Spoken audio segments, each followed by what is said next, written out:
الحمد لله نحمده ونستهديه ونستغفره ونؤمن بالله ونتوكل عليه ونعوذ بالله من شرور أنفسنا ومن سيئات أعمالنا من يهده الله فلا مضل له ومن يضلله فلا هادي له ونشهد أن لا إله إلا الله وحده لا شريك له ونشهد أن سيدنا وسندنا وحبيبنا وشفيعنا ومولانا ووسيلة يومنا وغدنا محمدا عبده ورسوله صلوات الله وسلامه عليه وعلى آله وأصحابه وأزواجه وذرياته ومن تبعهم ودعا بدعوتهم أجمعين. أما بعد فأعوذ بالله من الشيطان الرجيم. بسم الله الرحمن الرحيم. يا أيها الذين آمنوا قوا أنفسكم وأهليكم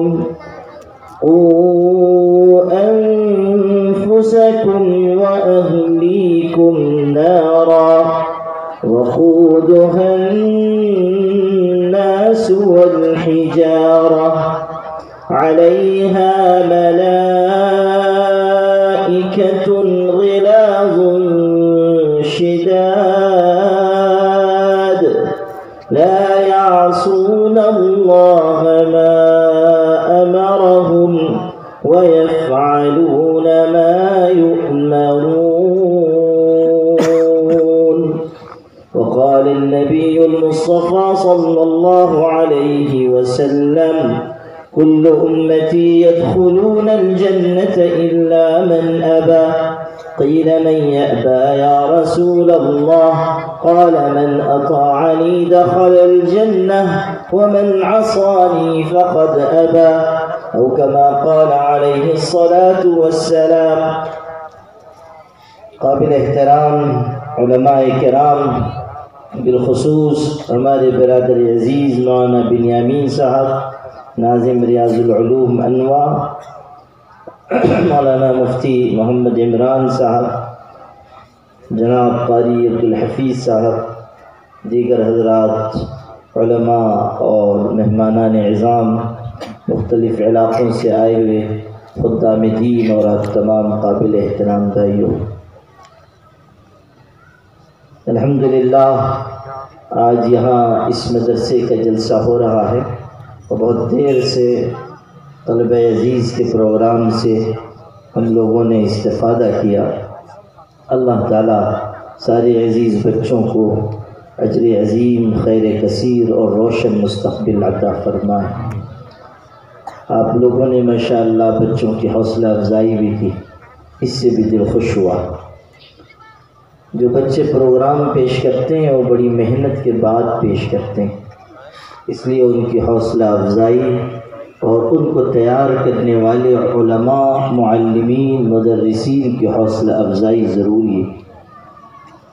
اللہ نے مال دیا ہے تو اسے اللہ کی راہ میں خرچ کرنا چاہیے، اور طلباء اور علماء پر جو مال خرچ ہو وہ اللہ کی راہ میں انسان کا دیا ہوا ایسا سرمایہ ہے جو اس کے لیے توشہ آخرت ہے۔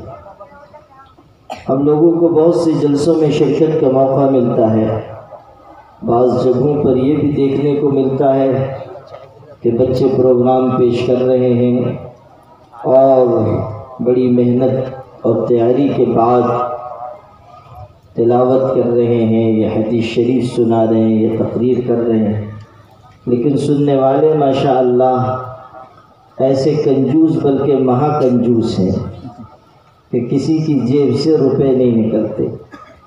اجنتا کے لوگ کسی درجے میں غنیمت ہیں اللہ کی مہربانی سے، لیکن افسوس کی بات یہ ہے کہ جہاں ایک ایک آدمی کے پاس 50 100 ایکڑ زمینیں ہیں، وہ بھی دیتے ہیں تو 10 روپے 20 روپے کا نوٹ دیتے ہیں۔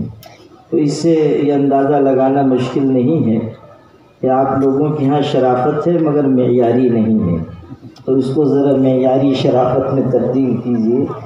جو خرچ اللہ کی راہ میں ہو وہ قیمتی ہے، کنجوسی اللہ کے ہاں پسندیدہ نہیں ہے اور انسانوں کے ہاں بھی پسندیدہ نہیں۔ حضور پاک صلی اللہ علیہ وسلم نے ارشاد فرمایا کہ سخی اللہ سے قریب ہے، انسانوں سے قریب ہے، جنت سے قریب ہے، جہنم سے دور ہے۔ بخیل اللہ سے دور ہے، انسانوں سے دور ہے، جنت سے دور ہے، جہنم سے قریب ہے۔ انسان کو سخی بننا چاہیے، اور اللہ سے اگر انسان دولت مانگے تو ہمیشہ اس کے ساتھ دل بھی مانگے، اس لیے کہ جو دولت دل کے بغیر ملے وہ انسان کے لیے وبال ہے، اور جو دولت دل کے ساتھ ملے وہ انسان کے لیے معال میں باعث سرفرازی ہے۔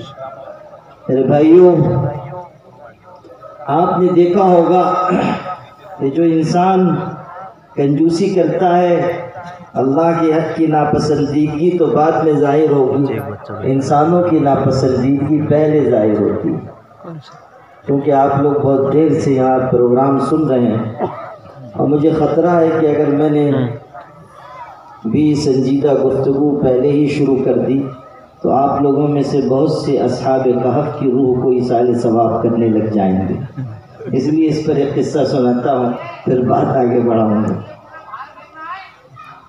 کسی عرب ملک میں ایک دکان پر، بڑی دکان تھی، تو اس دکان پر کوئی فقیر گیا اور فقیر نے سوال کیا کہ اللہ کے نام پر کچھ دے دو۔ دکاندار جو تھا دولت والا تو تھا مگر اس کے پاس دل نہیں تھا، یعنی خرچ کرنے کا جذبہ نہیں۔ اس نے کہا بابا اللہ کے نام پر معاف کر دو۔ اس نے کہا بھوکا ہوں کچھ کھلا دو۔ اس نے کہا معاف کرو۔ دونوں طرف سے مکالمہ شروع تھا۔ دکاندار نے یہ سمجھا کہ یہ کتنی دیر رکے گا، ٹھہرا بھی تو گھنٹہ 2 گھنٹہ، اس سے زیادہ تو رکے گا نہیں۔ اس نے کہا کہ تم کو نہیں جاننا ہے تو بیٹھو، مگر دوں گا کچھ نہیں۔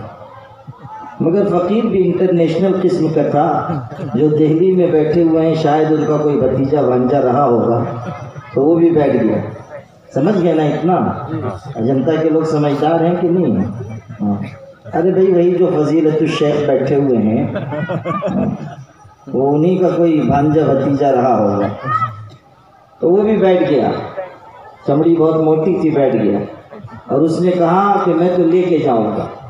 دکاندار نے سمجھا تھوڑی دیر بیٹھے گا پھر مایوس ہو کے چلا جائے گا، مگر وہ پکا رشتہ دار تھا، ڈی این اے ملا ہوا تھا، تو بیٹھ گیا اور 3-4 گھنٹے بیٹھا رہا۔ اب دکاندار پریشان ہو گیا کہ یہ تو جا ہی نہیں رہا، تو مجبور ہو کر اس نے اپنے ایک نوکر کو بلایا اور بلا کے کہا یا بشیر، سلسلہ سند لکھی عربی میں، یا بشیر قل لنذیر فلیقل لوزیر فلیقل لامیر ان یعطی خبزا لهذا الفقیر۔ امام بخاری کی سند پوری کہ بشیر تم نذیر سے کہو، وہ وزیر سے کہے، وہ امیر سے کہے کہ اس فقیر کو 1 روٹی دے دے۔ اتنی لمبی سند کے بعد بھی 1 روٹی، 4 گھنٹے کا انتظار، اتنی لمبی سند، اس کے بعد 1 روٹی۔ اس فقیر کو بہت غصہ آیا، جلا بھنا تو پہلے سے تھا۔ اس نے بھی بددعا کے لیے ہاتھ اٹھایا اور کہا یا اللہ قل لجبریل فلیقل لمیکائیل فلیقل لاسرافیل فلیقل لعزرائیل ان یقبض روح هذا البخیل۔ اللہ جبریل سے کہہ دیجیے، وہ اسرافیل سے، وہ میکائیل سے، اور وہ عزرائیل ملک الموت سے کہے کہ اس کمبخت بخیل کو ابھی دنیا سے اٹھا کر لے جائے، یہ دنیا میں رہنے کے لائق نہیں۔ تو جتنی لمبی سند اس کی تھی اتنی لمبی سند اس نے بھی بیان، ایسا برابر کر لیا۔ جو بات سمجھنے کی ہے وہ یہ کہ سخاوت اللہ کو محبوب ہے اور بندوں کو بھی پیاری ہے، اور جنت سے سخی انسان قریب ہے۔ بخیل کو لوگ ناپسند کرتے ہیں، کوئی اچھا نہیں کہتا۔ شیخ سعدی رحمۃ اللہ علیہ نے لکھا ہے کہ پرانے زمانے میں کوئی شخص تھا، کنجوس تھا۔ اس کا ایک دوست سفر میں جا رہا تھا، جاتے جاتے اس نے کہا کہ بہت لمبا سفر ہے، بہت عرصے دور رہنا ہوگا، تم ایسا کرو کہ تمہاری انگلی میں جو انگوٹھی ہے وہ مجھ کو دے دو، سفر میں جب میں تمہاری انگوٹھی دیکھوں گا تو تمہاری یاد آئے گی۔ اس کنجوس نے کہا کہ انگوٹھی تو میں تم کو نہیں دوں گا، البتہ جہاں تک یاد رکھنے کا معاملہ ہے تو جب تم خالی انگلی دیکھو گے تو میری یاد خود بخود آ جائے گی کہ فلاں سے میں نے انگوٹھی مانگی تھی، اس نے نہیں دیا۔ اللہ جن لوگوں نے دیا ہے اللہ ان کو اور عطا کرے، اور جنہوں نے بخل کیا ہے اللہ ان کو نیک سمجھ عطا فرمائے، تاکہ وہ بھی اللہ کی راہ میں خرچ کیا کریں۔ قرآن مجید کہتا ہے وَأَنفِقُوا مِمَّا رَزَقْنَاكُم مِّن قَبْلِ أَن يَأْتِيَ أَحَدَكُمُ الْمَوْتُ فَيَقُولَ رَبِّ لَوْلَا أَخَّرْتَنِي إِلَىٰ أَجَلٍ قَرِيبٍ فَأَصَّدَّقَ وَأَكُن مِّنَ الصَّالِحِينَ وَلَن يُؤَخِّرَ اللَّهُ نَفْسًا إِذَا جَاءَ أَجَلُهَا وَاللَّهُ خَبِيرٌ بِمَا تَعْمَلُونَ۔ سورہ منافقون کی آخری آیتیں ہیں۔ ارشاد ہو رہا ہے کہ اللہ کے راستے میں خرچ کرو اس سے پہلے کہ تم میں سے کسی پر موت کا وقت آ جائے، اور اس وقت وہ کہے کہ لاؤ میرا مال میں تقسیم کروں، مسجد میں دے دوں، مدرسے میں دے دوں، غریبوں کو دے دوں، مسکینوں، یتیموں اور فقیروں کو تقسیم کر دوں۔ اس وقت وہ اس بات کی تمنا کرے گا لولا اخرتنی الی اجل قریب، کاش اللہ تعالیٰ مجھ کو کچھ مہلت عطا کر دیتا کہ میں اپنا مال خرچ کرتا اور نیک انسانوں میں شامل ہو جاتا۔ قرآن صاف الفاظ میں کہہ رہا ہے مہلت عمل موت سے پہلے پہلے ہے، تمہارے لیے فرصت عمل موت کا شکنجہ کسنے سے پہلے پہلے ہے۔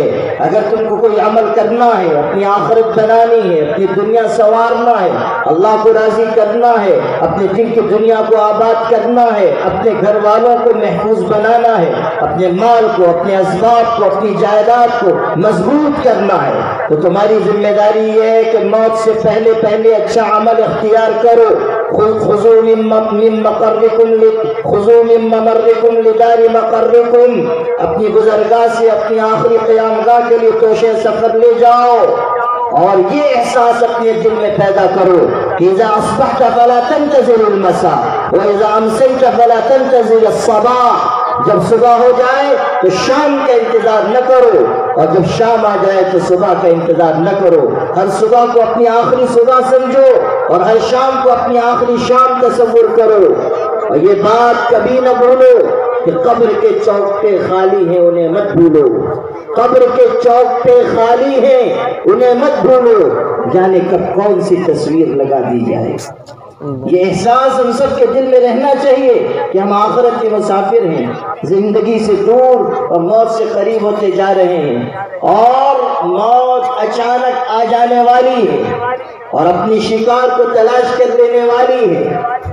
سورہ جمعہ میں ارشاد ہوا قل ان الموت الذي تفرون منه فإنه ملاقيكم ثم تردون إلى عالم الغيب والشهادة فينبئكم بما كنتم تعملون۔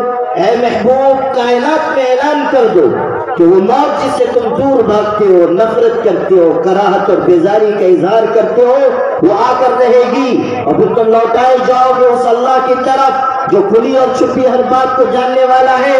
وہ اللہ سینوں کے راز اور بھید جانتا ہے، وہ اللہ انسان کے تمام اعمال سے واقف ہے، اس کی ایک ایک حرکت پر نگاہ ہے۔ ان اللہ کان علیکم رقیبا، خدا نگراں متعین ہے، کوئی عمل اللہ کی نگاہ سے چھپا ہوا نہیں۔ انسان چھپ کر گناہ کرتا ہے، دروازے بند کر کے، کھڑکیاں بند کر کے، روشن دان بند کر کے، پردے گرا کر گناہ کرتا ہے اور یہ خیال کرتا ہے کہ کوئی دیکھ نہیں رہا ہے، حالانکہ اسے یہ معلوم ہونا چاہیے کہ ہر وہ دروازہ جو انسان اور انسان کے درمیان ہے وہ بند ہو سکتا ہے، لیکن وہ دروازہ جو انسان اور اس کے خالق کے درمیان ہے وہ کبھی بند نہیں ہو سکتا۔ جو دروازہ عبادت کرنے والے اور معبود کے درمیان ہے وہ کھلا ہو، تو خدا کی نگاہ ہر انسان کے عمل پر ہے، وہ دیکھ رہا ہے کہ کون کیا کر رہا ہے، کون کیا توشے سفر اختیار کر رہا ہے۔ حضور صلی اللہ علیہ وسلم سے پوچھا گیا من ازہد الناس یا رسول اللہ، اللہ کے رسول کائنات کا سب سے بڑا زاہد انسان کون ہے؟ آپ نے فرمایا من لم ینس القبر والبلا وترک فضل زینت الدنیا وآثر ما یبقى على ما یفنا وعد نفسه فی الموتى ولم یعود غدا فی ایامه۔ ارشاد فرمایا وہ انسان جو قبر میں جانے کو، بوسیدہ ہو جانے کو نہیں بھولتا، اور جو دنیا کی زائد ضرورت زیب و زینت کو چھوڑ دیتا ہے، اور جو باقی رہنے والی آخرت کو فنا ہو جانے والی دنیا پر ترجیح دیتا ہے، اور جو اپنے آپ کو مردوں میں شمار کرتا ہے اور آنے والے کل کو اپنی زندگی کا کل نہیں سمجھتا، ہر لمحہ اس کے لیے آخری، ہر صبح آخری، ہر شام آخری، وہ سمجھتا ہے کہ موت مجھ سے قریب ہوتی جا رہی ہے، اور اس پر یقین رکھتا ہے کہ آنے والی موت کسی سے بھی ٹالے نہیں کرے گی۔ خواجہ عزیز الحسن مظہور نے کہا تھا آنے والی کس سے ٹالی جائے گی، جان ٹھہری جانے والی جائے گی، روح رگ رگ سے نکالی جائے گی، ایک دن تجھ پہ خاک ڈالی جائے گی، ایک دن مرنا ہے آخر موت ہے، کر لے جو کرنا ہے آخر موت ہے۔ تو آخری وقت میں انسان تمنا کرتا ہے کہ مہلت مل جائے تو میں یہ مال خرچ کر دوں، یہ مال خرچ کر دوں، نیک بن جاؤں۔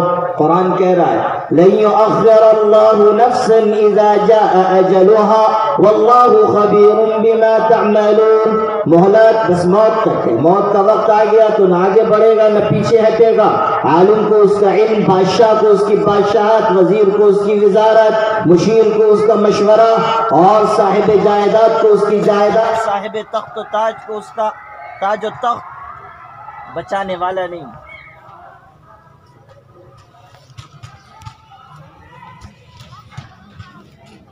بیٹری ہوگی نا، صرف مائک بھی شروع ہو جائے گا تو کام چل جائے گا، اس کے ساتھ بیٹری ہوگی نا مائک کے ساتھ۔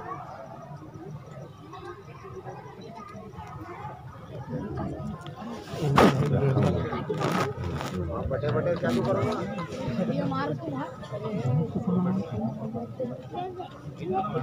جنید کو فون لگاؤ،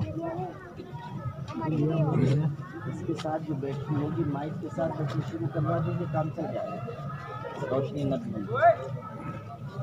چلو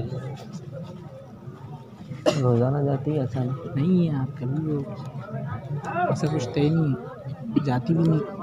ہمارے ساتھ ایک بیٹری کا کھانا تھا، ہاں اسٹیج کا نہیں جنریٹر کرنے کا مطلب صحیح بیٹری بڑی سی تھی۔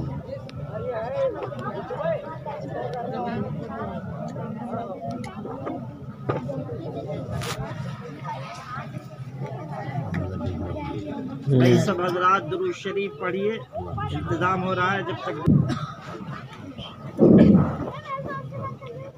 بیٹھ جائیے، جو کھڑے ہوئے ہیں بیٹھ جائیے، اطمینان سے بیٹھیے۔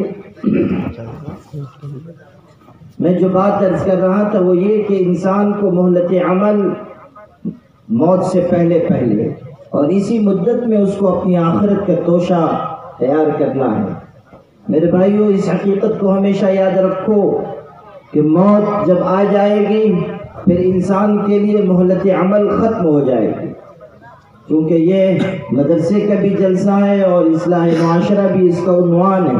اس لیے آپ سے میں عرض کرتا ہوں کہ آپ اپنے آپ کی اصلاح کے لیے، اپنے آپ کو برائیوں سے دور کرنے کے لیے، اپنے آپ کو بھلی باتوں اور اچھے کاموں کی طرف لے جانے کے لیے اس بات کی کوشش کیجیے کہ ابھی جو وقت ملا ہوا ہے اور ابھی جو اللہ تعالیٰ نے مہلت دی ہے اس کو استعمال کر دیجیے، ورنہ وقت آ جائے گا تو پھر نہ آگے بڑھے گا نہ پیچھے ہٹے گا، اور کسی انسان کو اس کا علم اور اس کا سرمایہ موت کے شکنجے سے بچا نہیں سکے گا۔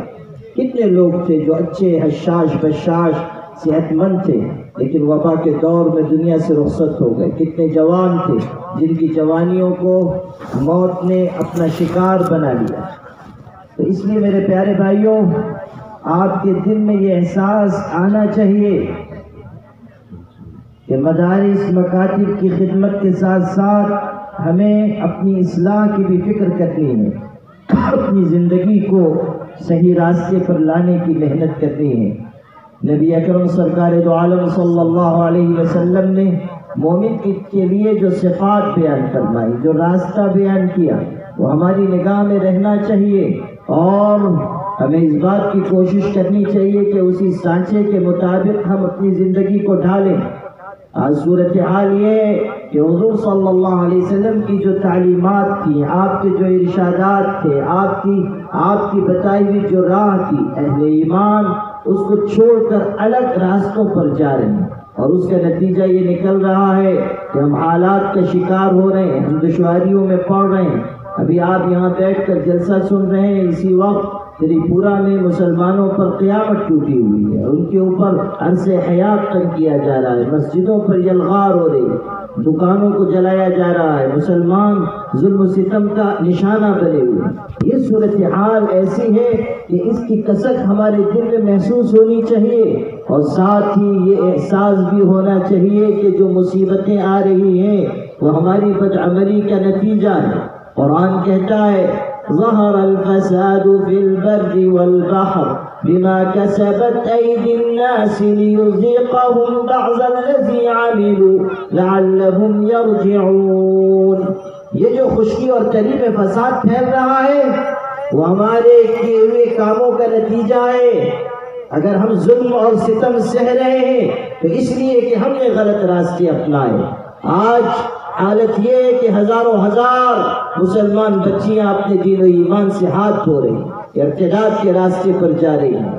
پچھلے کئی برسوں میں ارتداد کی لہر تیز ہوتی گئی اور اب یہ معاملہ آتش فشاں بنا ہوا ہے. قرآن پاک جیسی مقدس کتاب کو چھوڑ کر اور نظام مصطفی جیسے معتدل نظام کو چھوڑ کر اور شریعت محمدی جیسی پاکیزہ شریعت کو چھوڑ کر اور حضور صلی اللہ علیہ وسلم جیسی عظیم ہستی کے دامن شفقت کو چھوڑ کر کفر و شرک کی نجاست کو اختیار کیا جا رہا ہے. اور یہ اختیار کرنے والی ہماری سماج کی بچیاں ہیں، ہماری سماج کی بیٹیاں ہیں، امت کی بہنیں ہیں، امت کی بیٹیاں ہیں. آپ غور کیجئے کہ یہ کیسا سنگین دور ہے کہ جس میں بے حیائی نے ارتداد کا دروازہ کھولا ہے. بے شرمی کی راہ ایسی بڑھی کہ اس نے کفر و شرک کے انجام تک مسلمانوں کو پہنچایا. مسلم پرسنل لا بورڈ کے خادم کی حیثیت سے پورے ملک سے مجھے واقعات معلوم ہوتے ہیں اور خبریں آتی ہیں اور کارگزاریاں آتی ہیں. کتنی مسلمان بچیاں ایسی ہیں کہ جن کے ماں باپ ہاتھ جوڑ جوڑ کر روکتے رہے، آنسوؤں سے گڑ گڑاتے رہے، خدا رسول کا واسطہ دیتے رہے، کفر و شرک کی قباحت بتاتے رہے اور یہ کہتے رہے کہ اپنے سماج کو چھوڑ کر، اپنے گھر کو چھوڑ کر، بھائیوں بہنوں کو چھوڑ کر، ماں باپ کو چھوڑ کر، اپنے معاشرے کی سالمیت کو چھوڑ کر دوسری طرف نہ جاؤ. لیکن نہ آنسو قدموں کی زنجیر بن سکے، نہ منت سماجت کام آ سکی، اس لیے کہ بے حیائی سر سے پیر تک چھا چکی اور بے شرمی نے دل میں آشیانہ بنا لیا. یہ قرآن مجید کا وہ اعلان ہے کہ جس کے آثار اب ظاہر ہو رہے ہیں. قرآن پاک میں کہا گیا تھا قُلْ إِنَّمَا حَرَّمَ رَبِّيَ الْفَوَاحِشَ مَا ظَهَرَ مِنْهَا وَمَا بَطَنَ. پاکیزگی ہمارے دین کی بنیادی تعلیم ہے اور حیا ہماری شریعت کی بنیادوں میں شامل ہے. حضور صلی اللہ علیہ وسلم نے ارشاد فرمایا تھا دعوا فإن الحیاء لا یأتی الا بخیر. مسلم شریف میں ہے ایک بھائی اپنے بھائی کو نصیحت کر رہا تھا اتنا نہ شرمایا کر. حضور نے سن لیا تو فرمایا کہ ایسا نہ کہے، اس لیے کہ حیا ہمیشہ خیر اور بھلائی لے کر آتی ہے. حیا کے ذریعے بھلائی وجود میں آئے گی، شرم کے ذریعے خیر وجود میں آئے گا. ہمارا دین سرتاپا حیا ہے، ایک ایک چیز میں شرم و حیا کا خیال رکھا گیا، اور ہمارا پیغمبر کائنات کا وہ باحیا انسان ہے کہ آسمان کے نیچے اور زمین کے اوپر ایسا باحیا انسان پیدا نہیں ہوا۔ ہماری ماں عائشہ گواہی دیتی ہے کہ کان اشد حیاء من العذراء فی خدرها، کہ کوئی دوشیزہ کنواری لڑکی اپنے دوپٹے میں جتنی شرم کرنے والی ہو سکتی ہے، حضور اس سے زیادہ شرم و حیا والے تھے۔ آپ صلی اللہ علیہ وسلم کے ساتھ ازدواجی زندگی حضرت عائشہ کی گزری، فرماتی ہے ما رأیت منہ ولا رأى منی، کہ زندگی بھر کبھی حضور کے پردے کی جگہ کو میں نے نہیں دیکھا اور نہ حضور نے میرے پردے کی جگہ کو دیکھا۔ یہ شرم و حیا اور عفت و طہارت کا اونچا معیار ہے جو حضور نے قائم کر کے دکھایا۔ لیکن آج انہی کی امت بے حیائی کے راستے سے ارتداد کے دہانے تک پہنچ رہی ہے، اور مسلمانوں کی بے غیرتی کا عالم یہ ہے کہ وہ توجہ دینے کے لیے تیار نہیں ہے کہ ان کی بہنیں کہاں جا رہی ہیں، ان کی بیٹیاں کہاں جا رہی ہیں، کن سے تعلقات رکھتی ہیں، کن کے ساتھ بات چیت کرتی ہیں۔ ہمارے گھروں کا جو تربیت کا نظام تھا وہ ٹوٹ پھوٹ کا شکار ہو گیا، سماجی اقدار کے تانے بانے بکھر رہے ہیں۔ وہ مسلمانوں اپنے اندر غیرت پیدا کرو، اپنے اندر حمیت ایمانی پیدا کرو، اپنے دلوں کے اندر شرم و حیا عفت و طہارت کے جذبات پیدا کرو کہ اس کے بغیر کوئی کامیابی نہیں، کہ اس کے بغیر یہ ملت نہیں بن سکتی، اجتماعیت قائم نہیں ہو سکتی، ہمارا سماج ترقی نہیں کر سکتا۔ جس سماج میں بے حیائی کے جراثیم داخل ہو جاتے ہیں وہ تباہ ہو جاتا ہے اور اللہ کے عذاب کا حقدار بن جاتا ہے۔ کہ آپ نہیں پڑھتے ہیں کہ قوم لوط کی 4 لاکھ کی آبادی تھی اور ان کے اندر بے حیائی کے جراثیم داخل ہوئے اور سرکشی اپنے عروج کو پہنچ گئی، اور پیغمبر نے سمجھایا کہ حیا کے راستے پر آؤ، بے حیائی کو چھوڑو، لیکن انہوں نے پیغمبر کی بات کو ٹھکرا دیا اور بدکاری کی راہ پر چلتے رہے۔ نتیجہ یہ نکلا کہ اللہ کا عذاب ان پر آیا، اور ایسا سخت عذاب آیا جو ان سے پہلے کسی قوم پر نہیں آیا تھا۔ ان کی بستی کو آسمانوں تک اٹھایا گیا اور فرشتے نے پوری بستی کو اللہ کے حکم سے پلٹ دیا۔ فَجَعَلْنَا عَالِيَهَا سَافِلَهَا وَأَمْطَرْنَا عَلَيْهِمْ حِجَارَةً مِّن سِجِّيلٍ مَّنضُودٍ مُّسَوَّمَةً عِندَ رَبِّكَ وَمَا هِيَ مِنَ الظَّالِمِينَ بِبَعِيدٍ۔ قرآن میں ارشاد ہو رہا ہے کہ اوپر کا حصہ اس بستی کا نچلا حصہ بنا دیا گیا اور پتھروں کی بارش برسائی گئی، اور پتھر بھی ایسے تھے کہ ہر پتھر پر ہلاک ہونے والے کا نام لکھا ہوا تھا، وہ پتھر اسی پر گرتا تھا جس کا نام لکھا ہوا ہے۔ 4 لاکھ کی آبادی میں سے کوئی ایک شخص بھی زندہ باقی نہ بچا۔ خدا نے بتا دیا کہ بے حیائی جس قوم میں پیدا ہوگی خدا تعالیٰ اس کو صفحہ ہستی سے مٹا دے گا، اور اللہ نے بتایا کہ بے شرمی قوموں کو، جماعتوں کو، امتوں کو تباہی اور بربادی کے تہانے پر پہنچا دیتی ہے۔ او لوگوں، کیا ہمارے لیے اس میں کوئی عبرت کا نشان موجود نہیں ہے؟ قرآن کہہ رہا ہے وَمَا هِيَ مِنَ الظَّالِمِينَ بِبَعِيدٍ، کہ لوگوں، ظلم کرنے والوں، یہ بستی تم سے کچھ زیادہ دور نہیں ہے۔ یعنی عبرت حاصل کرو، اپنے اندر خدا کا خوف پیدا کرو۔ آج ہمارے نوجوانوں کا حال یہ ہے کہ موبائل پر لگے گندی ننگی تصویریں دیکھ رہے ہیں، فلمیں دیکھ رہے ہیں، اذان ہو رہی، اپنے کام میں لگے ہوئے ہیں، جماعت ہو رہی، اپنی معصیت میں لگے ہوئے ہیں۔ ہر طرف ایک تماشا ہمارے سماج میں مچا ہوا ہے، اور ہمارے سماج کے بڑے بوڑھے اس کی فکر کرنے کے لیے تیار بھی نہیں ہیں کہ ہمارے سماج میں کیا ہو رہا ہے، نوجوان کس روش پہ جا رہے ہیں۔ نوجوان کسی بھی امت کا، قوم کا سرمایہ ہوتے ہیں، لیکن آج ہمارے نوجوانوں کا حال دیکھ کر خون کی آنسو رونے کو دل چاہتا ہے کہ ایک طرف مسلمانوں کی لاشیں تڑپ رہی ہیں اور دوسری طرف ہم موبائل میں لگے ہوئے ہیں، دوسری طرف وقت کے ضیاع میں لگے ہوئے ہیں، دوسری طرف اپنے فضول مشاغل میں لگے ہوئے ہیں، دیر سے سوتے ہیں، دن کو دیر سے اٹھتے ہیں، نہ معاش کا ہمارا کوئی ٹھکانہ، نہ تعلیم کا ٹھکانہ، نہ تہذیب، نہ آداب، نہ سلیقہ، نہ قرینہ۔ یاد رکھیے گا، قومیں اس طرح کبھی ترقی نہیں کرتی ہیں، وہی قوم زندہ رہتی ہے اور وہی قوم روئے زمین پہ ترقی کرتی ہے جس کے اندر انتظامی صلاحیت ہو، جس کے اندر وقت کا صحیح استعمال ہو، جس کے اندر اپنے آپ کو آگے بڑھانے کا جذبہ ہو، جس کے ہاں سونے جاگنے کا نظام ہو، کھانے پینے میں اعتدال ہو، وہ لوگ جو ایک بہترین سماج کی بنیاد رکھتے ہیں وہ قربانی دینے والے ہوتے ہیں، ان کے اندر ایثار کا جذبہ ہوتا ہے، ان کے اندر وہ خشیاری کا مادہ ہوتا ہے۔ جس راستے پر ہم چل رہے ہیں وہ زندہ قوموں کا راستہ نہیں ہے، جس راستے پر ہم چل رہے ہیں اس کا اختتام تباہی پر ہونا ہے، جہنم کی آگ پر ہونا ہے۔ قرآن کہہ رہا ہے فَأَمَّا مَنْ طَغَى وَآثَرَ الْحَيَاةَ الدُّنْيَا فَإِنَّ الْجَحِيمَ هِيَ الْمَأْوَى، کہ جو سرکشی کرے گا، نافرمانی اور گناہ کے راستے پر چلے گا، شہوتوں اور لذتوں کو اپنی منزل بنا لے گا، اور جو اپنی خواہشات کی تکمیل کے لیے جانوروں کی سطح پر اتر جائے گا اور دنیا کی زندگی کو ترجیح دے گا، بس مال مال مال، اسباب، روپیہ، پیسہ، اسی کی تلاش میں لگا رہے گا، فإن الجحیم هی المأوى، جہنم اس کا ٹھکانہ ہے۔ ہمارے لیے دو چیزیں ہیں، ایک دنیا اور ایک آخرت ہے۔ دنیا سے بقدر ضرورت حصہ لو اور اپنی آخرت کی فکر کرو۔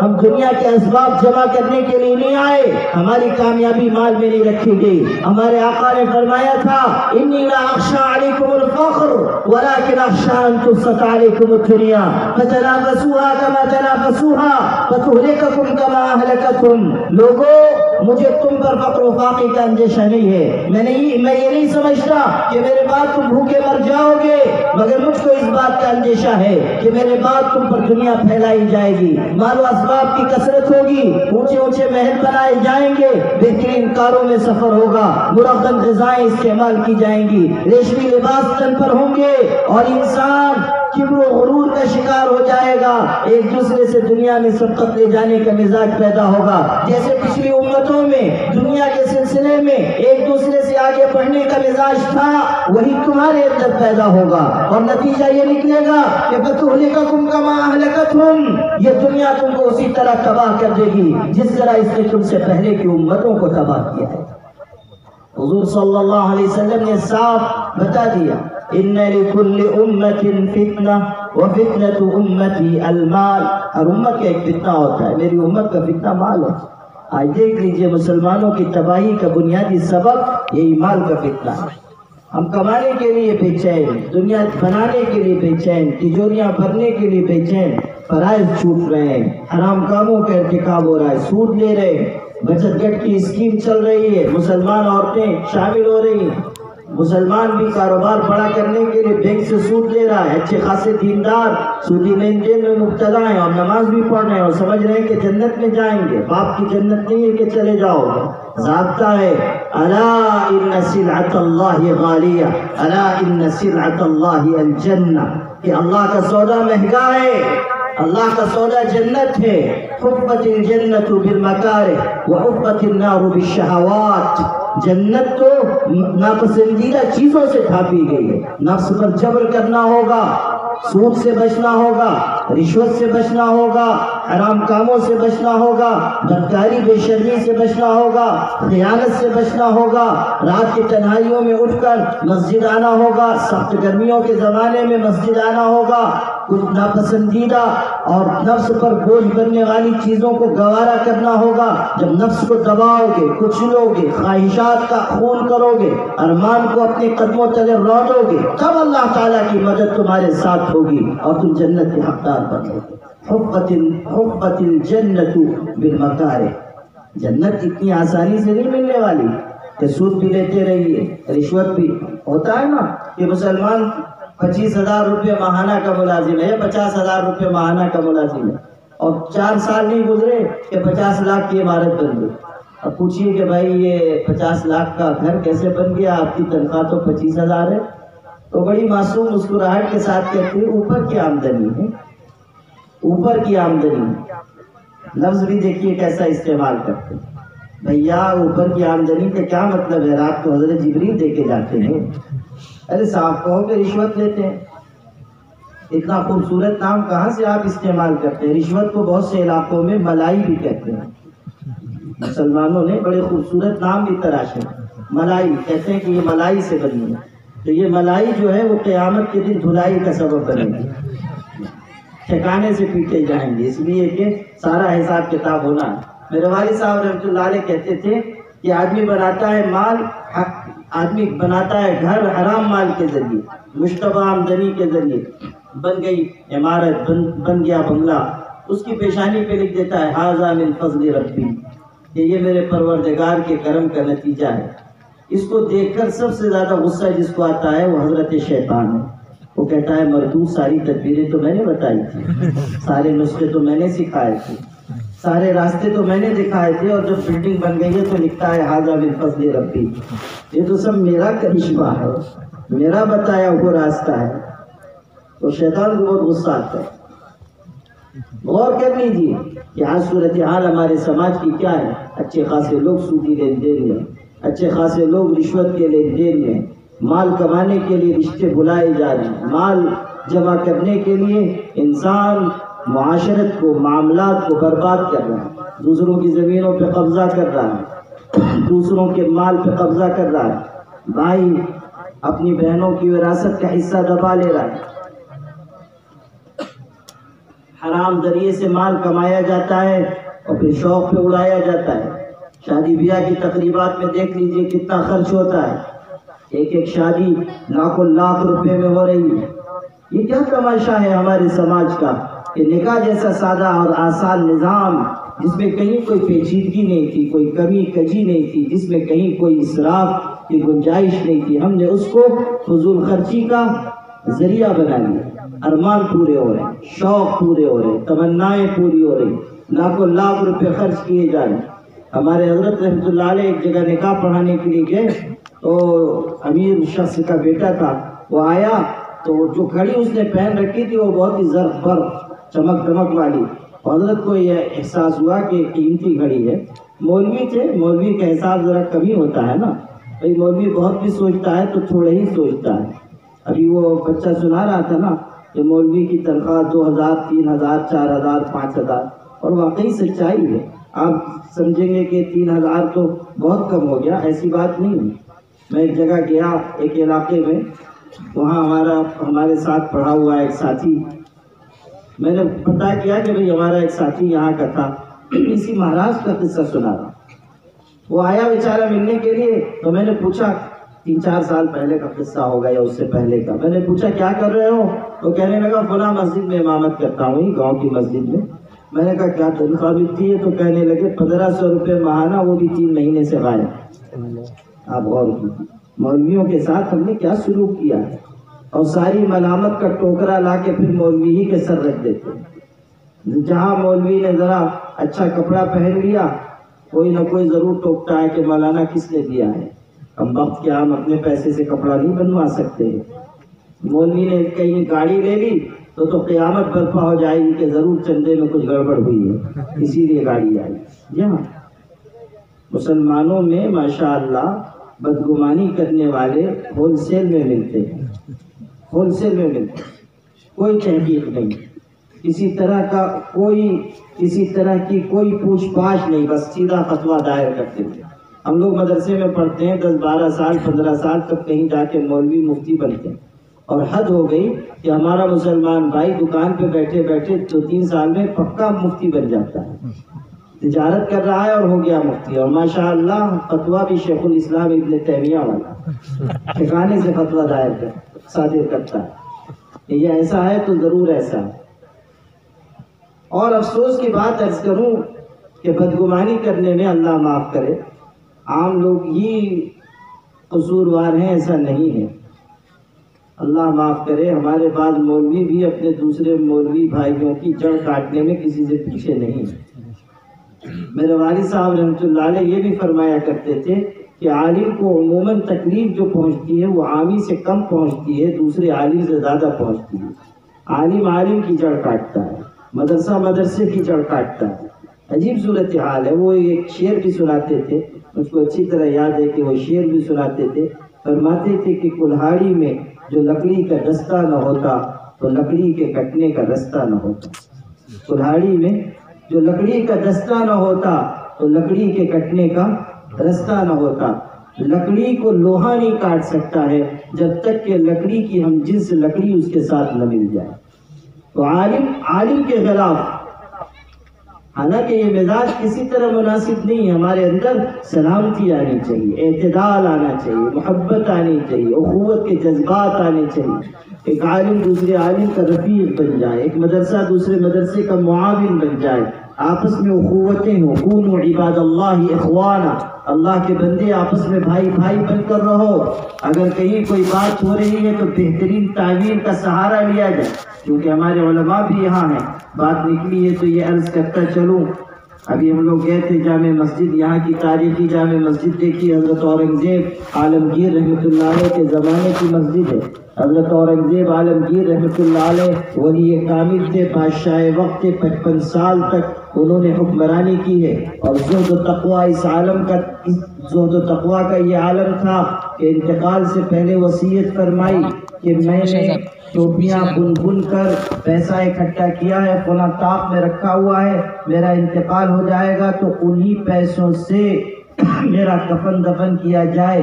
وہ دو کام کرتے تھے، ایک قرآن مجید لکھتے تھے اور اس پر وہ کچھ ہدیہ لیا کرتے تھے، اور دوسرے ٹوپی سیتے تھے اور اس پر اجرت لیا کرتے تھے۔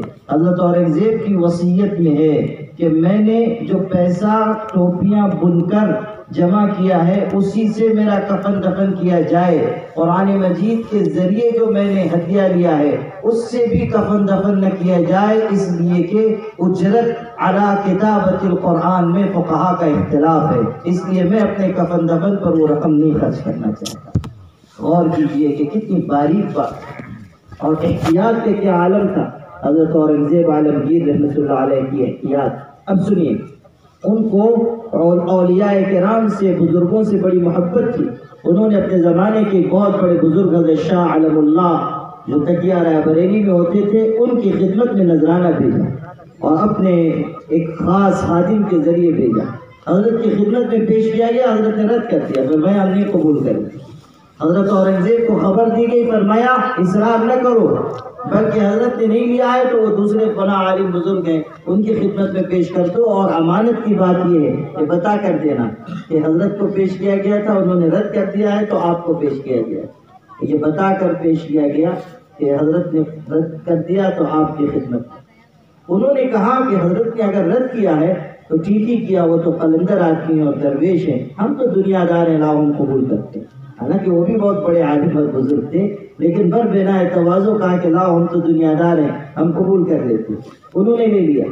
اب کچھ لوگ ہوتے ہیں نا ایسی نورانی مخلوق جو ادھر کی بات ادھر پہنچاتی ہے، ادھر کی بات ادھر پہنچاتی ہے، ایسے پرانوار لوگ اجنتا میں بھی انشاءاللہ ہوں گے، مجھے یہ امید ہے کہ جو اس مقدس فریضے پہ عمل کرتے ہیں کہ ادھر کی بات ادھر لے جائیں اور ادھر کی بات ادھر لے کر آئیں۔ تو کوئی آدمی تھا، اس نے یہ نظارہ دیکھا تو حضرت شاہ عالم اللہ کو جا کر کہا کہ حضرت وہ جو نذرانہ آپ نے رد کر دیا تھا وہ فلاں بزرگ نے قبول فرما لیا، انہوں نے لے لیا۔ شکایت کی، حضرت نے کتنی خوبصورت بات ارشاد فرمائی، فرمایا کہ اگر انہوں نے قبول کر لیا ہے تو بہتر کیا ہے، اس لیے کہ وہ سمندر کی طرح ہے، اس میں تھوڑی ناپاکی گر جائے تو اس کا کچھ بگڑنے والا نہیں، ہم تالاب کی طرح ہیں، اگر ناپاکی گر جاتی تو ہم ناپاک ہو جاتے۔ دوسرے عالم کے بارے میں کہا کہ وہ سمندر کی طرح ہے، اگر اس میں ناپاکی تھوڑی گر بھی گئی تو اس کا کوئی نقصان نہیں ہونے والا۔ آپ غور کیجئے کہ ایک عالم کا طرز عمل دوسرے عالم کے بارے میں۔ خیر، جو بات میں عرض کر رہا تھا وہ یہ کہ بہت مرتبہ انسان کو اپنوں سے تکلیف پہنچتی ہے اور ہمارے دل کے بگاڑ کا یہ نتیجہ ہے کہ ہم نقصان پہنچاتے ہیں، اور یہ بھی ہوتا ہے کہ مولوی ہے بدگمانی کر رہے ہیں، اس کے خلاف باتیں کر رہے ہیں، امام کے پیچھے نماز پڑھتے ہیں 5 وقت کی، اور جب موقع آ جائے تو امام کی غیبت کرنے ہی سے نہیں چھوٹتے، امام صاحب کی غیبت کرنے ہی سے نہیں چھوٹتے۔ میں آپ کو قصہ سنا رہا تھا کہ ہمارے حضرت رحمۃ اللہ علیہ نکاح پڑھانے کے، وہ آیا جو نوشہ، وہ بہت قیمتی گھڑی پہلے ہوئے، ہم لوگ بھی جاتے ہیں نا نکاح پڑھانے تو طرح طرح کے تماشے دیکھنے کو ملتے ہیں، ہم لوگ تو ہول سیل میں نکاح پڑھاتے ہیں، پیر ہونے کی وجہ سے خوب نکاح پڑھاتے ہیں۔ وہ کبھی دیکھتے ہیں کہ سامنے سے ایک مخلوق چلی آ رہی ہے جس کو حضرت نوشہ کہا جاتا ہے، اور وہ اوپر سے نیچے تک صحرے میں ڈوبے ہوئے ہیں، معلوم ہی نہیں ہوتا ہے کہ اس چہرے کے پیچھے مخلوق کون سی ہے، انسان ہے، جنات ہے کہ کوئی فرشتہ ہے، اور اگر انسان بھی ہے تو قسم کون سی ہے، مذکر ہے کہ مؤنث ہے، یا کوئی تیسری مخلوق جلوہ گر ہے، کچھ پتہ ہی نہیں چلتا۔ وہ بیچارے اوپر سے نیچے تک چہرے میں ڈوبے ہوئے، یہ کون سا خرچ ہم نے ایجاد کیا؟ نکاح کو ہم نے گراں بار کیوں بنا لیا؟ وہ گئے حضرت رحمت اللہ علیہ نکاح پڑھانے کے لیے، نوشا گھڑی پہن کے آیا، حضرت رحمت اللہ علیہ نے دیکھا تو اندازہ ہوا کہ 20-25 ہزار روپے کی گھڑی اور بہت قیمتی ہے۔ حضرت نے ٹوکا، ان کے مزاج میں روک ٹوک بہت تھی، فرمایا کہ تم اتنی قیمتی گھڑی لے کر کیوں آئے ہو، کتنے کی ہے؟ تو انہوں نے بڑی سادگی سے کہا کہ حضرت صرف 12 لاکھ روپے کی ہے، اور مجھ کو معلوم تھا کہ آپ آنے والے ہیں اور آپ آئیں گے تو ٹوکیں گے، میرا ارادہ تو 52 لاکھ والی گھڑی لینے کا تھا، آپ کی وجہ سے 12 لاکھ کی دی، یعنی اس میں بھی احسان جتایا کہ آپ کی وجہ سے 12 لاکھ کی گھڑی دی۔ آپ غور کیجیے کہ نکاح کو ہم نے کتنا فضول خرچی والا بنا دیا۔ قرآن کہہ رہا ہے لا تبذر تبذیرا ان المبذرین کانوا اخوان الشیاطین، فضول خرچی نہ کرنا، فضول خرچی کرنے والے شیطان کے بھائی۔ نکاح کو سادہ اور آسان بناؤ۔ ہمارے آقا حضرت محمد صلی اللہ علیہ وسلم کی ہدایت یہی ہے کہ نکاح کم خرچ والا ہو، اس میں کوئی ٹیپ ٹاپ نہ ہو، کوئی نمود و نمائش نہ ہو، رسومات نہ ہو، اس میں کسی طرح کی عریانیت فحاشی نہ ہو، مرد و زن کا اختلاط نہ ہو۔ اور انڈیا مسلم پرسنل لا بورڈ کی اصلاح معاشرہ کمیٹی بھی پورے ملک میں مہم چلا رہی ہے، آسان نکاح مہم، تاکہ مسلمانوں کے نکاح آسان ہو جائے۔ نکاح کے ہر مرحلے میں سنت و شریعت کا پاس و لحاظ رکھا جائے، ہر مرحلے میں شریعت کے حکم پر عمل کیا جائے۔ حیدرآباد میں ایک بزرگ تھے شاہ مسکین رحمۃ اللہ علیہ، ان کی خدمت میں ایک خاتون گئی مرید ہونے کے لیے، بوڑھی خاتون تھی، کہنے لگی حضرت مجھ کو بیعت کر لیجیے اور میں آپ کے ہاتھ میں ہاتھ رکھ کر بیعت ہوں۔ حضرت نے فرمایا جائز نہیں، چونکہ متبع سنت و شریعت تھے اس لیے فرمایا کہ جائز نہیں ہے۔ دوسرے محلے کے ہوتے تو کہتے آ جاؤ آ جاؤ آ جاؤ، اس لیے کہ ان کے ہاں تو مصافحہ بلکہ معانقہ بھی کسی درجے میں درست ہے، اور اس کی علت بھی ہے۔ ماشاءاللہ کوئی کام بغیر علت کے ہم لوگ نہیں کرتے ہیں نا، ہم لوگ تو ٹھکانے کے 70 گز پینٹ کا امامہ باندھنے والے پیر ہیں، تو کوئی نہ کوئی علت ہوتی ہے۔ تو ایک صاحب مل گئے، وہ مریدوں سے بھی مصافحہ ہوا، مریدیوں سے بھی مصافحہ ہوا، تو ان کو ٹوکا گیا کہ نہیں مریدیوں سے مصافحہ کیسے ہو رہا ہے، تو نامحرم ہے۔ وہ بڑے غصہ ہوئے، کہنے لگے مصافحہ نہیں کریں گے تو آخرت میں پہچانیں گے کیسے؟ آخرت میں پہچان، علت دیکھیے، علت ہے معرفت، تو پہچانیں گے نہیں تو پھر جنت میں کیسے لے جائیں گے؟ تو وہ جو سامنے والا تھا وہ بھی بڑا ظریف تھا، اس نے کہا حضرت اگر یہی علت ہے تو مصافحہ تو ناکافی ہے، معانقے کی کوشش کریں تاکہ معرفت تامہ حاصل ہو جائے۔ جب بات ہوگی تو پھر ایسے ہی ہوگی، جب آپ یہ علت بیان کر رہے ہیں تو پھر علت تو وہاں معانقے کے ذریعے زیادہ اچھی طرح پوری ہوگی، معرفت تامہ و کاملہ حاصل ہوگی۔ عجیب خرافات ہے، دین کا ہم نے تماشا بنا لیا۔ وہ کہتے ہیں نا کہ جو دودھ شکر سے بنے اس کو کھیر کہتے ہیں، اور جو کھا جائے ساری کھیر اس کو پیر کہتے ہیں۔ یہ جو جعلی پیر ہیں ان کا یہی حال ہے کہ جو دودھ شکر سے بنے اس کو کھیر کہتے ہیں، اور جو کھا جائے ساری کھیر اس کو پیر کہتے ہیں۔ ایسا پیر نہیں چلنے والا، پیر وہ چلے گا جو متبع سنت و شریعت ہو۔ اگر شریعت سے انحراف اس کی زندگی میں ہے، ہوا میں اڑتا اور پانی پہ چلتا ہو، تب بھی ایسے شخص سے بیعت ہونا درست نہیں، ایسے شخص سے اپنا تعلق قائم کرنا ناجائز۔ ہاں آپ کو سنا رہا تھا کہ وہ گئی خاتون اور اس نے کہا کہ مرید کر لیجئے، اور ہاتھ میں ہاتھ ڈال کر بیعت ہوگی۔ حضرت نے فرمایا جائز نہیں۔ اس نے کہا کہ میں بہت بوڑھی ہو چکی ہوں اور آپ کی بھی بہت عمر ہو چکی ہے، آپ بھی بہت بوڑھے ہیں، مجھ کو اجازت دیجیے، فتنے کا کوئی اندیشہ باقی نہیں رہا۔ پڑھی لکھی عورت رہی ہوگی، اس نے مسئلہ بیان کیا کہ فتنے کا اندیشہ نہیں ہے، اس لیے مجھ کو اجازت دیجیے۔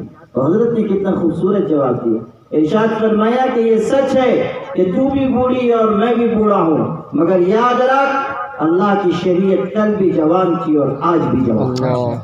خدا کی شریعت جوان ہے، اس کے احکامات کی تعمیل کی جائے گی۔ تو نکاح کے نظام میں بھی شریعت کے احکامات پر عمل کرنا ہوگا، تب نکاح پاکیزہ بنے گا، نکاح خوشیوں بھرا بنے گا، پربحال زندگی کی بنیاد بنے گا۔ یہ نکاح کے خطبے میں کیوں یہ آیت تلاوت کی گئی کہ وَمَن يُطِعِ اللَّهَ وَرَسُولَهُ فَقَدْ فَازَ فَوْزًا عَظِيمًا، جو اللہ اس کے رسول کی بات مانے گا وہی بڑی کامیابی پائے گا۔ اگر دنیا میں ازدواجی زندگی خوشگوار پربہار بنانا چاہتے ہو تو اس کے علاوہ کوئی راستہ نہیں ہے کہ نکاح کی تقریب سادگی سے انجام دو، کم خرچ کرو، صرف مہر اور ولیمے پر خرچ کرو، تیسری کسی چیز پہ خرچ نہ کرو، رسومات کو رواج کو ہٹاؤ، جہیز کا لین دین بند کرو۔ جہیز نے کتنے تباہ کن واقعات سے ہمیں دوچار کیا ہے، اور جہیز کتنی بڑی لعنت بن چکا ہے۔ میر تقی میر کتنا بڑا شاعر تھا، اکلوتی بیٹی تھی، اس کو جہیز دینے کے لیے اس نے قرض لیا، اپنی بیٹی کو رخصت کر دیا۔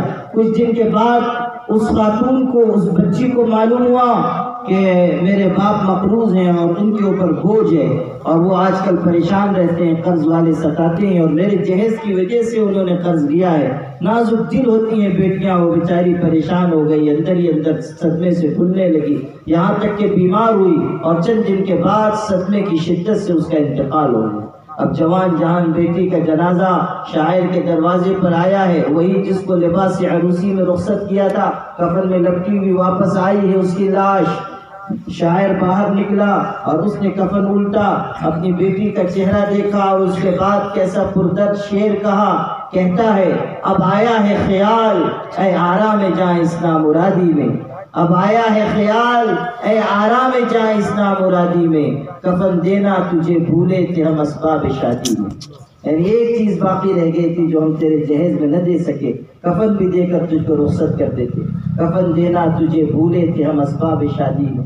میرے بھائیوں، نکاح کے نظام کو آسان بناؤ، اصلاح معاشرہ کا یہ اہم ترین حصہ ہے، اور پھر اپنے گھر کے نظام کو اسلامی نظام بناؤ، اسلامی ماحول میں اولاد کی تربیت کرو۔ شروع میں نے قرآن کی آیت اسی لیے پڑھی تھی کہ اپنے آپ کو اور اپنی اولاد کو جہنم کی آگ سے بچاؤ، اور دینی تعلیم کے بغیر یہ ممکن نہیں ہے۔ جب تک دینی تعلیم کے راستے پر نہیں چلو گے، اس وقت تک اپنے آپ کو اور اپنی اولاد کو دینی راہ پر نہیں ڈال سکو گے۔ دینی تعلیم و تربیت کا انتظام کیے بغیر آپ اپنی اولاد کو نیک نہیں بنا سکتے، آپ اپنی اولاد کو پرہیزگار نہیں بنا سکتے۔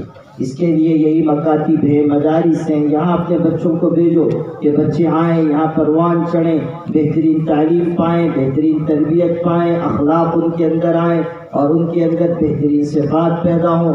مدارس اور مکاتب کی تاریخ افراد سازی کی تاریخ ہے، یہاں شخصیتیں بنتی ہیں، یہاں افراد تیار ہوتے ہیں، یہاں بہترین تربیت کی جاتی ہے، ذہنوں کو ایمانی سانچے میں ڈھالا جاتا ہے۔ مدارس کی تاریخ قربانی کی تاریخ ہے، ایثار کی تاریخ ہے، اور مدارس کی تاریخ اس ملک میں ایمان کے تحفظ کی تاریخ ہے۔ یاد رکھیے گا، مدارس اسلامیہ ہی ہیں جن کے ذریعے یہ امت اس وقت اس ملک میں استقامت کے ساتھ، قوت کے ساتھ، طاقت کے ساتھ ڈٹی ہوئی ہے، کفر و شرک کے مقابلے میں کھڑی ہوئی ہے۔ اگر یہ مدارس نہ ہوتے، مکاتب نہ ہوتے، تو آج یہ ملت ایسی سرفرازی کے ساتھ اس ملک میں زندگی نہ گزار سکتی۔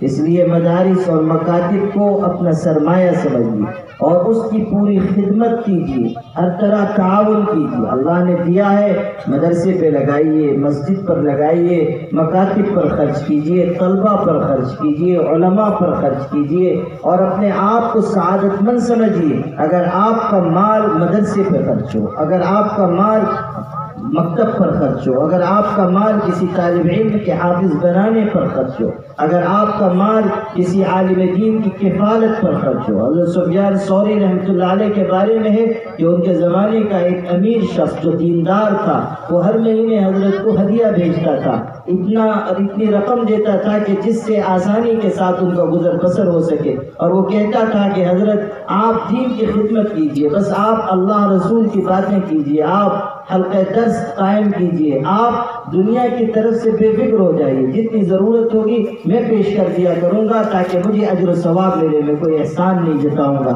بس آپ کی خدمت کر کے میں آخرت بنانا چاہتا ہوں۔ ہر مہینے وہ ایک بڑی رقم پیش کرتا تھا تاکہ حضرت کے گھر کا خرچ چلے، اور ان کو اس نے دین کی خدمت کے لیے آزاد کر دیا اور دین کی خدمت کے لیے اسباب میسر کر دیے۔ حضرت سفیان ثوری رحمۃ اللہ علیہ کا حال یہ تھا کہ وہ رات کی تنہائی میں جب تہجد کی نماز پڑھتے تھے تو تہجد سے فارغ ہو کر دعا کے لیے ہاتھ اٹھاتے اور فرماتے کہ اللہ، اس کا نام لیتے تھے کہ اللہ فلاں شخص نے مجھ کو دنیا کی فکر سے آزاد کر دیا ہے، تو اس کو آخرت کی فکر سے آزاد فرما دے۔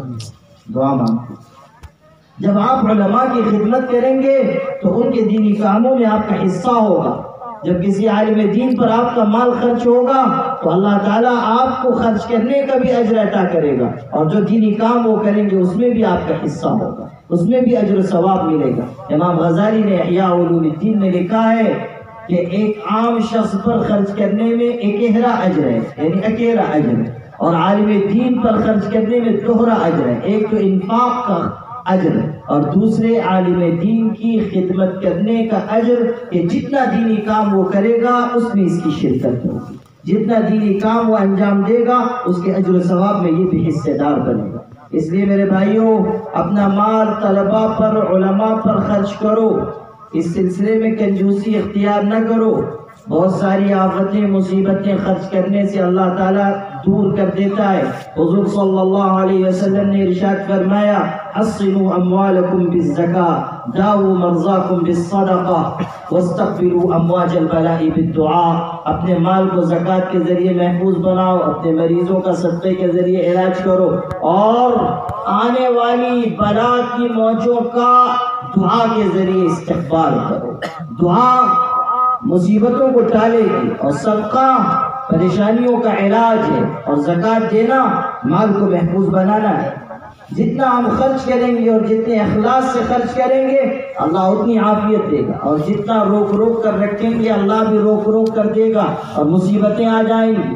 حضرت ام سلمہ رضی اللہ عنہ سے حضور نے فرمایا، ام سلمہ روک روک کر نہ رکھ ورنہ اللہ بھی تجھے گن گن کر دے گا۔ اور حضرت بلال سے فرمایا، انفق بلالا ولا تخش من ذی العرش اقلالا، کہ بلال کشادہ دلی کے ساتھ خرچ کر اور عرش والے سے تنگی کا اندیشہ نہ کر۔ ولا تخش من ذی العرش اقلالا، خدا عطا کرنے والا ہے اور اس کے خزانے لامحدود ہیں، اس لیے اللہ کے راستے میں خرچ کیجیے اور اخلاص سے خرچ کیجیے، اور اس جذبے سے کہ مصیبتیں دور ہو جائیں گی۔ اور اگر کنجوسی کریں گے تو پریشانیاں آئیں گی، مصیبتیں آئیں گی۔ قاری عبد الرحمن پانی پتی بہت بڑے عالم اور مدرس گزرے تھے، ان کے ہاں بچے پڑھا کرتے تھے، اور ایسے پڑھتے تھے کہ مدرسے کا نظام نہیں تھا، مسجد میں ٹھہر جاتے تھے، محلے والے کھلا دیتے تھے اور حضرت پڑھا دیتے تھے، کوئی دارالاقامہ نہیں، کوئی عمارت نہیں، کوئی ہاسٹل نہیں، اس طرح نظام چلتا تھا۔ وہ بڑے عالم اور مدرس تھے۔ ایک صاحب حاضر ہوئے، بڑے صالح تھے، جوان، وہ حضرت سے پڑھنے کے لیے آئے۔ حضرت نے فرمایا مسجد میں ٹھہر جاؤ، محلے والے کھلا دیا کریں گے، میں پڑھا دیا کروں گا۔ لیکن محلے والوں پر ان دنوں ذرا کنجوسی کا دورہ پڑا ہوا تھا، تو وہ بیچارہ آ کے ٹھہر گیا، کسی نے اس کو پوچھا ہی نہیں۔ ایک دن رہا، فاقہ کرتا رہا، بھوکا رہا، کسی نے پوچھا ہی نہیں۔ لیکن وہ بھی بڑا طلب میں سچا تھا، اس نے کہا کہ میں مر جاؤں گا مگر یہاں سے نہیں جاؤں گا۔ پورا دن فاقے سے گزرا، نیک تھا، اگلا دن پھر آیا، پھر فاقہ ہے، لیکن اس نے طے کر لیا کہ واپس نہیں جاؤں گا۔ تیسرا دن فقر و فاقے کا تھا کہ اچانک محلے میں ایک موت ہو گئی، اور دستور یہ تھا کہ کوئی مر جائے تو طالب علم کو 40 دن کھانا کھلاؤ۔ تو وہ مرا تو ان کے 40 دن کی خوراک کا انتظام ہو گیا، 40 دن تک کھانے کا انتظام۔ 39واں دن تھا کہ دوسرا ٹپک پڑا، اور پھر 40 دن کا انتظام۔ اب کی تو 37ویں 38ویں دن ہی تیسرا فوت ہو گیا، پھر 40 دن کا انتظام۔